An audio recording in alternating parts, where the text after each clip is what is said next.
So first thing we're going to do is we're going to figure out x and y intercepts.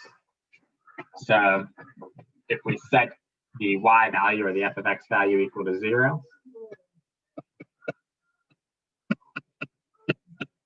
that should tell us what our x-intercepts are. And so cube root of x squared equals 0 would just be at 0, 0, which also gives us our y-intercept, right? And then 3 minus 2 cube roots of x equals 0 gives us what?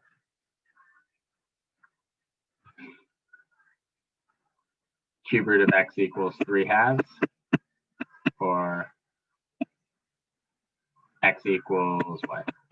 27/8. So what is that? That's a little more than 3.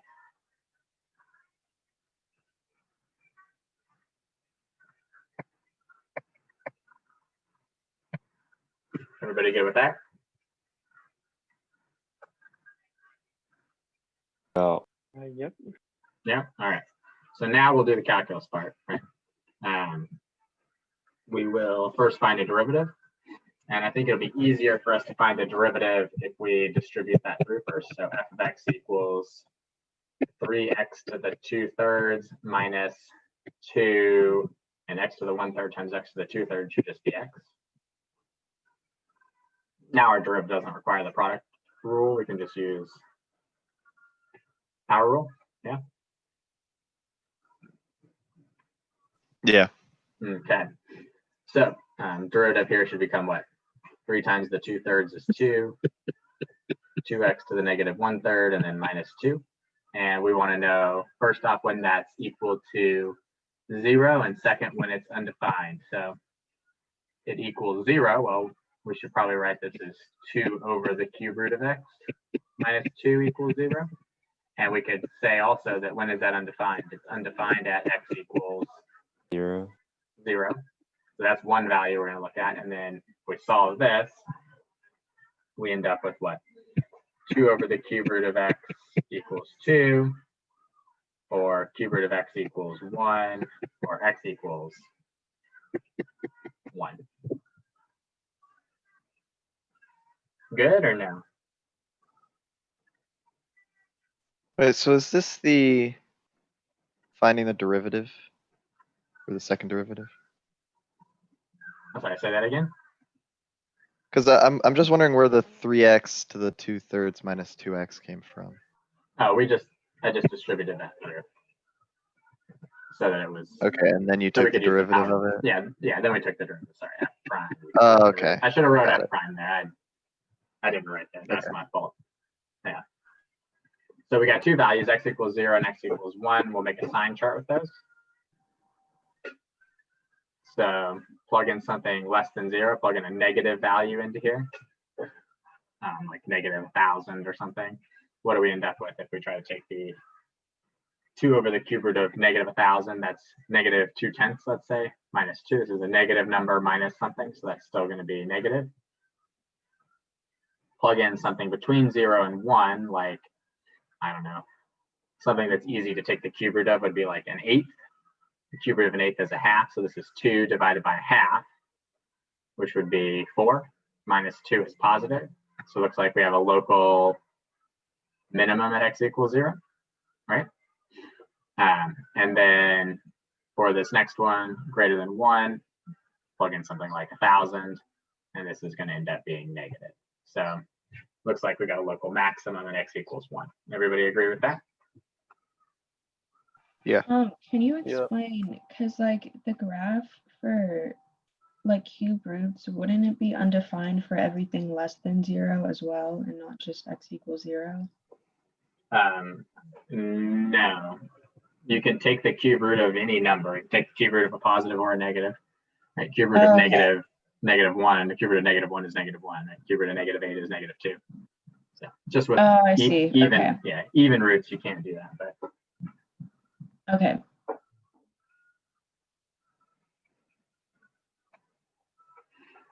all right.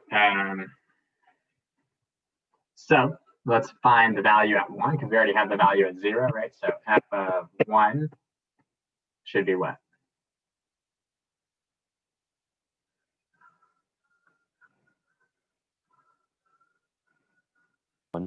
Yeah, it should be 1 times 3 minus 2. That'd be 1. So that'd be the 0.11. And that 0.11 should be a local minimum, like I said.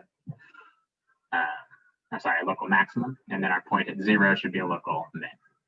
So then we'll do a second derivative test.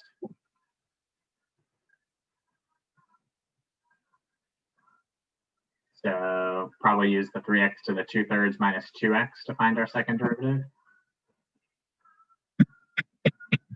Or not the 3x to the 2/3, but the 2x to the negative 1/3 minus 2. Not this part, but we'll use the one that we wrote with the exponents there. So that becomes negative 2/3 x to the negative 4/3.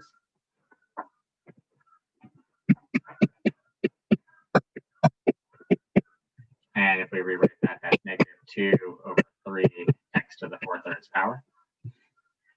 And does that ever equal 0? No.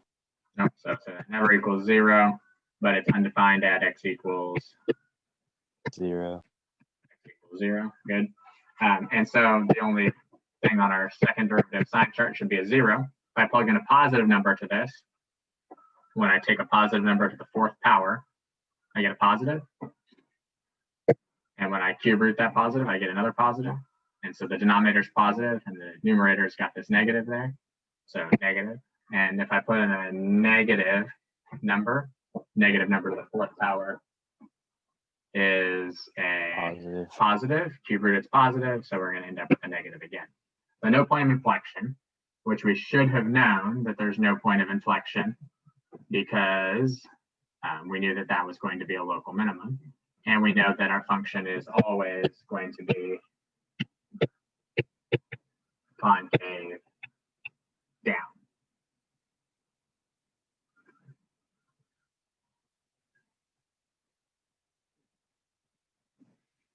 Good or no? Good. Okay. So it might be helpful to us to have some other point over here. And like, let's suppose we plugged in -1 just to figure out about where it is. So let's figure out what's f of -1. F of -1, if we square -1 is 1, cube rooted is 1. So that's just a 1. And then 3 minus the cube root of -1. The cube root of -1 is -1. So this is 3 minus -2 or 5. So if we put in -1, should get a point of 5. So we know that we should approach this point and be concave down there. So it should look about like that. Then that should be a local minimum. We should then start increasing at 0 and increase from 0 to 1, but still be concave down. Then we should start decreasing again and still be concave down. So it should look about like that. And we should have included in that this was going to be a cusp here at 0 because our derivative was undefined at 0. So we knew that it couldn't be a nice smooth curve there. It should just be this point down there. Mine doesn't look super great there just because I'm drawing a laptop screen, but kind of comes down to this point and then curves off. Everybody good with that? Or? Well, for some of that region, isn't it concave up right there? Like it's not concave down all the time. When we look at it, the graph shoots up when we go to negative infinity. It should be concave down. Even with that kind of up jolt thingy going on. I'm not sure what you mean by that up jolt thingy. Okay.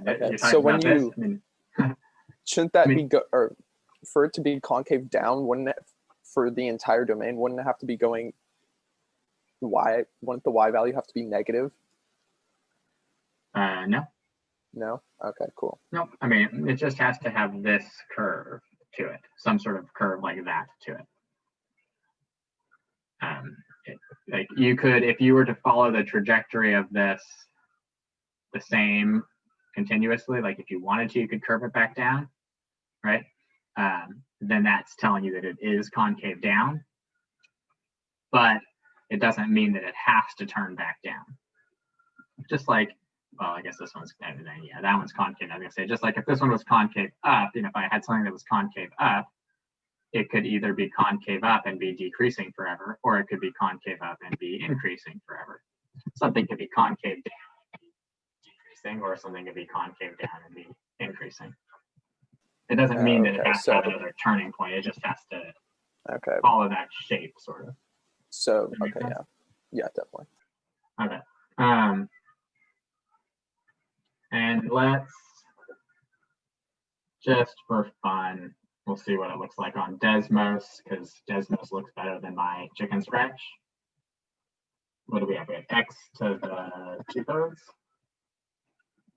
And then what was it? 3 minus 2 cube roots of x.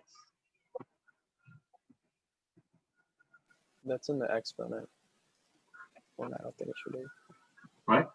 No. Huh. I was wondering why it looked so weird.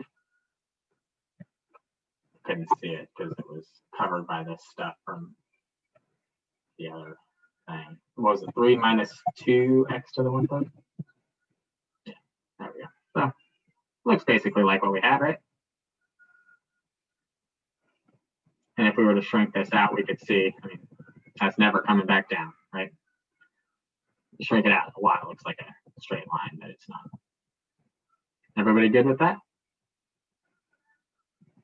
I just have a question about the concavity thing. So like one of the things in our notes had said that like if the derivative, like the first derivative, wherever it was increasing, then the graph would be concave up, and then if it was decreasing, the graph would be concave down. But then we got that it was concave down for everything, even though the first derivative was increasing between 0 and 1. The first derivative doesn't tell us about the concavity at all. It's only the second derivative. Oh, okay. Yeah, so second derivative we found to always be negative, so it's always concave down. First derivative only tells us whether it's increasing or decreasing. Okay, thank you. Yeah. Any other questions? Are everybody okay with that now? I have a question about what we did, like when you first introduced the second derivative test to us. Yeah. Where we like plugged into the second derivative, like yesterday, we first plugged into the second derivative the like critical values of this derivative, and we got like a negative and a positive, and the negative told us that there's a local max, and the positive told us there's a local min. Right. So like, could we use that for this problem? You could have used it here to say, you could only use it at x equals 1. You couldn't use it at x equals 0 because specifically that second derivative test only works when the derivative is 0, not when the derivative is undefined. Okay. But yeah, so at x equals 1, we could have found that that was a local maximum by going in and taking our second derivative. And if we looked at f double prime of 1, we would end up getting negative 2 over 3 times 1 to the 4/3 power, which is just 1. So we get a negative value, which would tell us that at x equals 1, there should have been max. Okay, and we wouldn't have to do the sign chart to find that out. Like we could just. So you would not need the sign chart to show that, but you still would need the sign chart to figure out what's happening between negative infinity and 0, and between 0 and, well, I guess you wouldn't have to use it to figure out what's going on between 0 and 1, because knowing that's a max, you know that it was below it at 0. But yeah, you need it to figure out 0 still. Okay, thank you. No problem. Any other questions on that? Why is that test helpful? Like, what would it slow you? Like, what would it prevent you from having to do in reality? Like, I mean, suppose that your first derivative here is a really complicated mess, and you've got to plug in a value. Let's say the value you needed to plug in was some horrible fractional value because you got roots of like 1/3 and 1/4, and you needed to plug in something between 1/3 and 1/4. It might be easier to just take a second derivative and then plug in a single value to it rather than having to do it a bunch of times on a sign chart. It just depends. I mean, it's not something you'll ever really need to do if you've got a function and you're dealing with a full function, where you can take a derivative and take a second derivative and all that, and plug in values to it, you won't ever need to use it. It's just sometimes it's helpful. The only case where you might need to use that second derivative test is if you're looking at like something like just a chart of values. And if you're looking at a chart of values, you might have to use the second derivative. You know, if the first derivative was 0, you could look at the second derivative, and if it was positive or negative, know that there was a max at that x value or a min at that x value.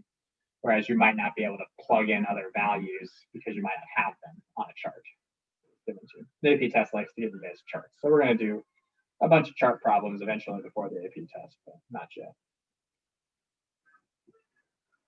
Does that answer your question? Make sense? Help? Yeah. Okay.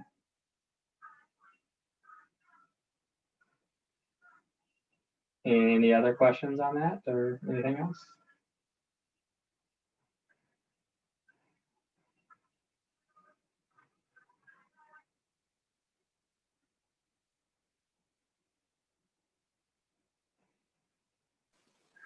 All right, let's see if you guys can work through this one on your own. This one, you're going to want to not only find x and y intercepts before you take derivatives, but also find any horizontal and vertical asymptotes or any holes that it might have. Because it's a rational function, it might have those things. So use the limit to find the asymptotes, and if you can do it without the limits, that's fine. Just find the asymptotes and then take your derivatives first and second and see if you can graph this one perfectly. I'll give you guys about 10 minutes maybe, and then I'll check in. I think it'll take you at least 10 minutes is my guess. So take a few minutes and I'll check in. If you have questions, just let me know and I'll be happy to answer them as you're working on it. All right, ready to go. All right. We'll restart the recording now, even though I forgot. So we'll make our sign chart. We're going to have a -4 on it. We're going to have our -1 on it. We're going to have our 0 on it. And we're going to have our 2 on it. So plug in something, let's say, very large negative, like -1,000. And might be easier if we wrote this as -x times x plus 4 here. So if we plug in -1,000, this becomes a positive, and this becomes a negative. So the numerator is negative, and the denominator is always going to be, no matter what I plug in, positive. So this is negative. Plug in something between -4 and -1, like -2. This is positive and positive, divided by a positive, so that's positive.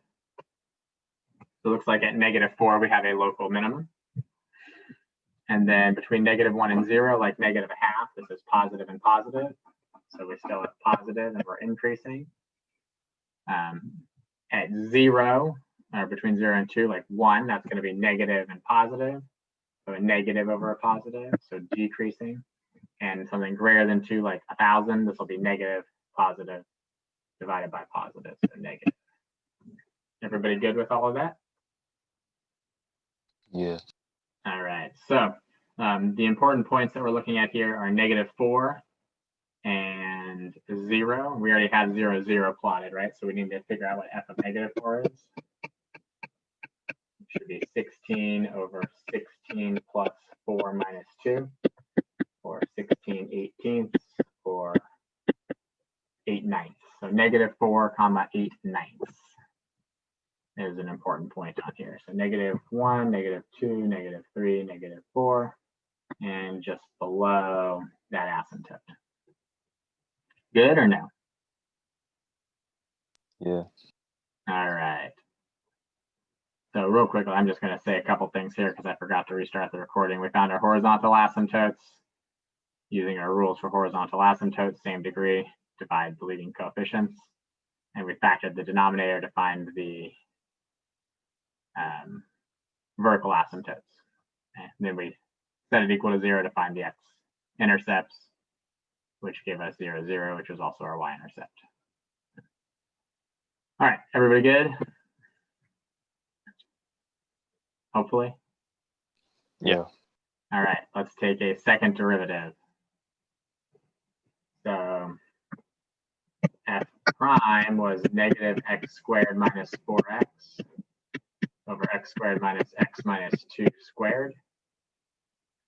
So our second derivative, which is going to be a little bit more of a pain, will be x squared minus x minus 2 squared times negative 2x minus 4 minus negative x squared minus 4x times 2 times x squared minus x minus 2 times 2x minus 1 all over x squared minus x minus 2 to the 4th power. Everybody good with that? Why is there just a 2 there? Where'd that come from?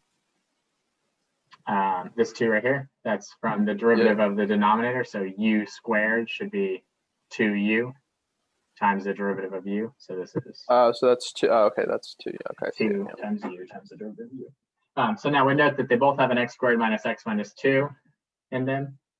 And this has an x squared minus x minus 2 to the 4th. So I could cancel out one of these x squared minus x minus 2s with this one with one of these. So that's going to make life a little bit easier.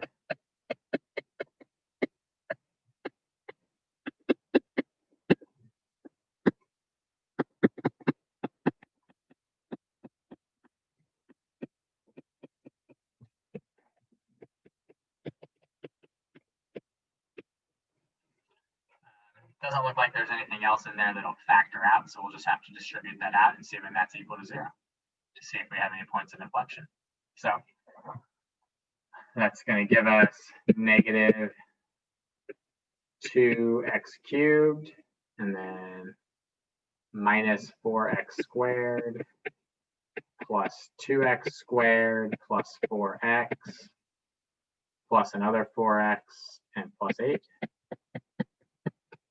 And then this one, we're going to have minus, and let's see, this is 4x minus 2 right here, right? If we just distribute that 2 into there. So we're going to have minus a negative 4x cubed. And then plus 2x squared minus 16x squared and plus 8x. Still all over x squared minus x minus 2 squared. That's right, cubed. Everybody good so far? Shouldn't the denominator be squared? Because you canceled 2 of them, right? No, because we would factor an x squared minus x minus 2 out of both terms of the numerator. Oh, I see. So you just have one out there and cancel it. Nice. Yep. All right, so combining that together, we got negative 2x cubed plus a 4x cubed. So that's going to be a 2x cubed.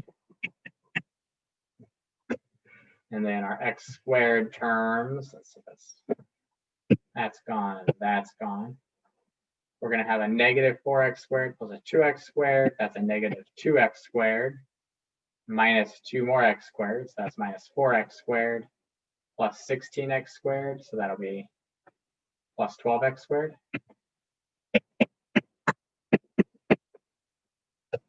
And we're going to have an 4x and a 4x is an 8x minus an 8x. So we cancel that out and then a plus 8.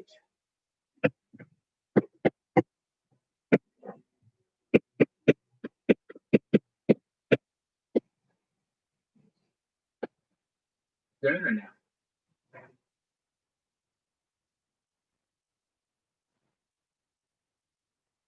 Good. Yep. So, anybody successfully find the root of that function? No way, no. No way, no. How many of you, did any of you actually get to that second derivative successfully? Found the derivative wrong. Finding the derivative wrong will make it hard to find the second derivative correctly. The second derivative wrong. Okay. So unfortunately, the numerator of that doesn't factor cleanly. And so if we go into, just for the heck of it, we go into Desmos here.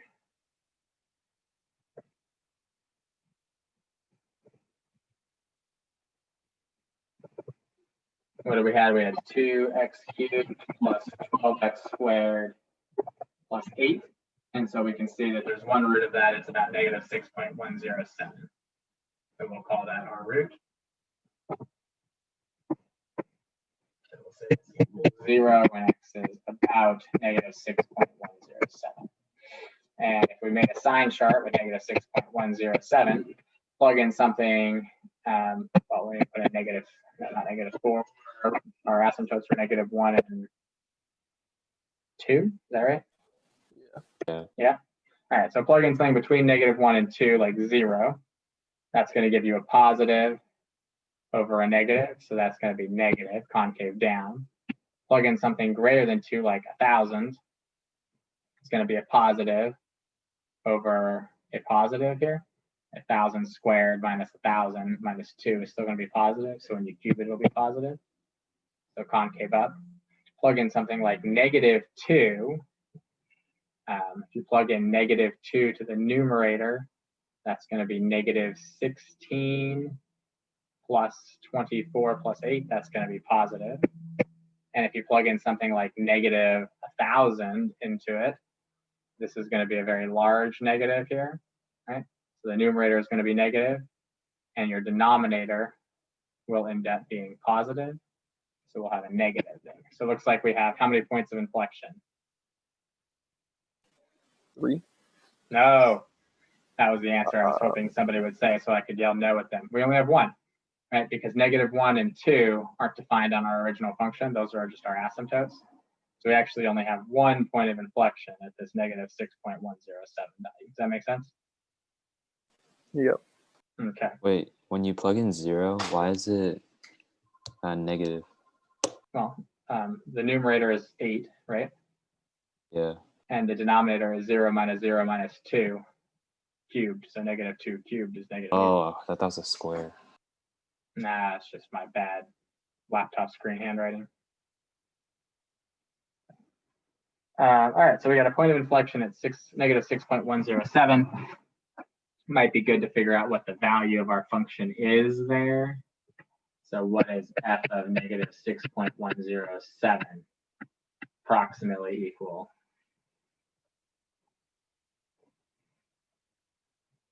Should be able to figure that out from this, right? Negative 6.107 squared divided by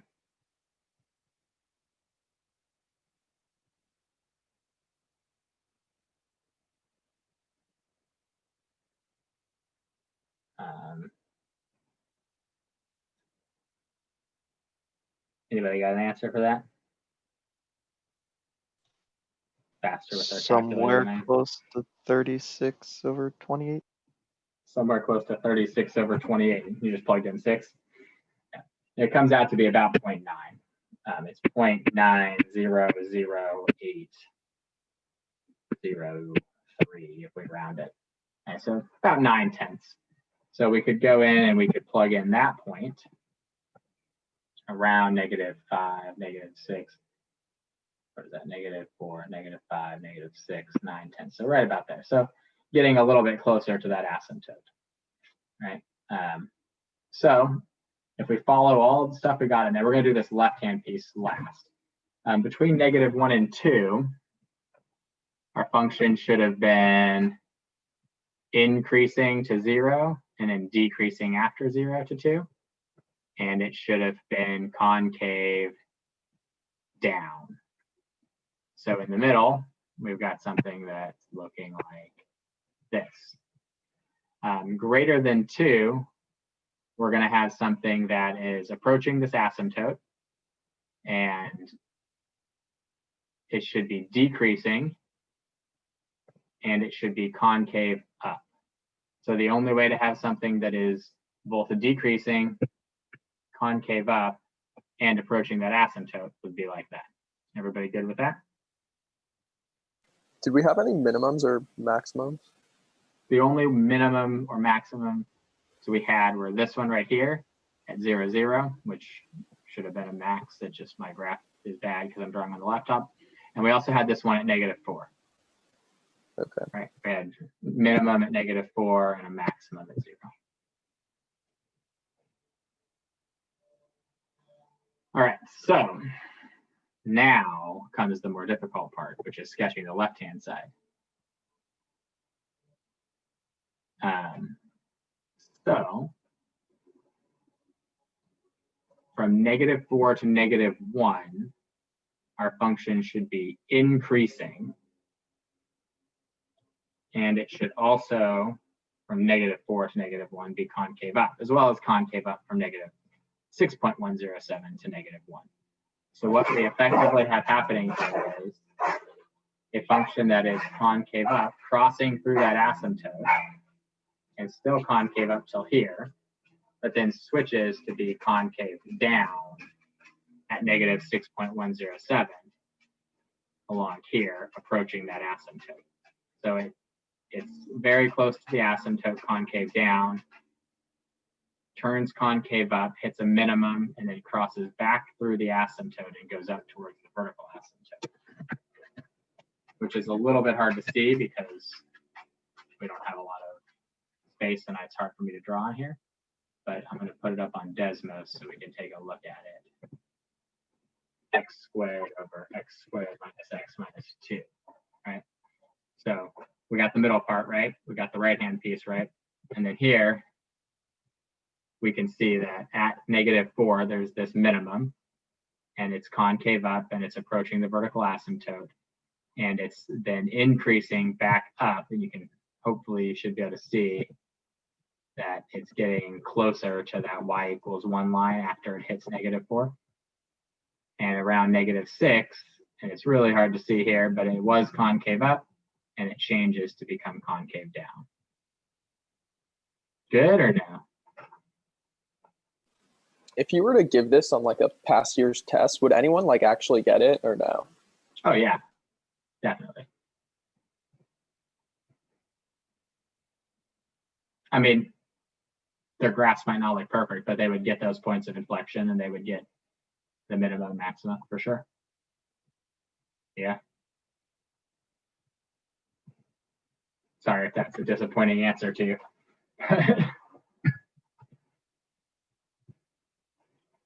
And I had one other question that was just asking, privately sent about the horizontal asymptote. I just saw that a second ago. The horizontal asymptote, we get y = 1.